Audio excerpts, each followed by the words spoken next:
60% trust, 59% performance, pero it represents a decline po since nung fourth quarter ng bansa. Habang kay VP po, tumaas po siya ng 9 percentage point. Comment on this. Pasensya, pero hindi na ako nagbabasa ng survey. Kaya hindi ako up to date dyan. Ang nararamdaman ko, ang pagpuot, ang hinanakit, at ang galit ng mga Bisaya.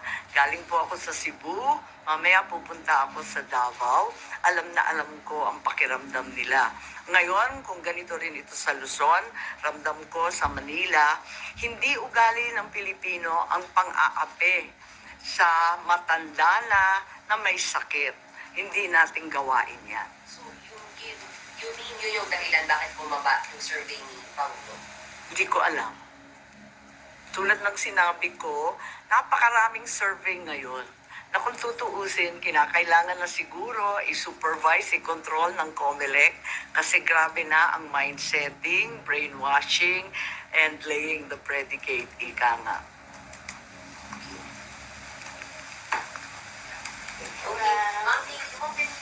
Thank you so much. I have a longer report of 26 pages. I think it's available. We also have USBs of the Tagalog statement, as well as the graphic version of the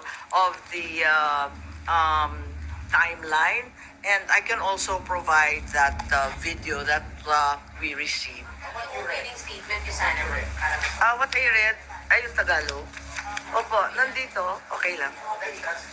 O, sige. Pero, may soft copy ba kayo? Hindi ko alam. Meron daw. O, nariyan na daw sa inyo. Okay. Salamat. Jahe ako.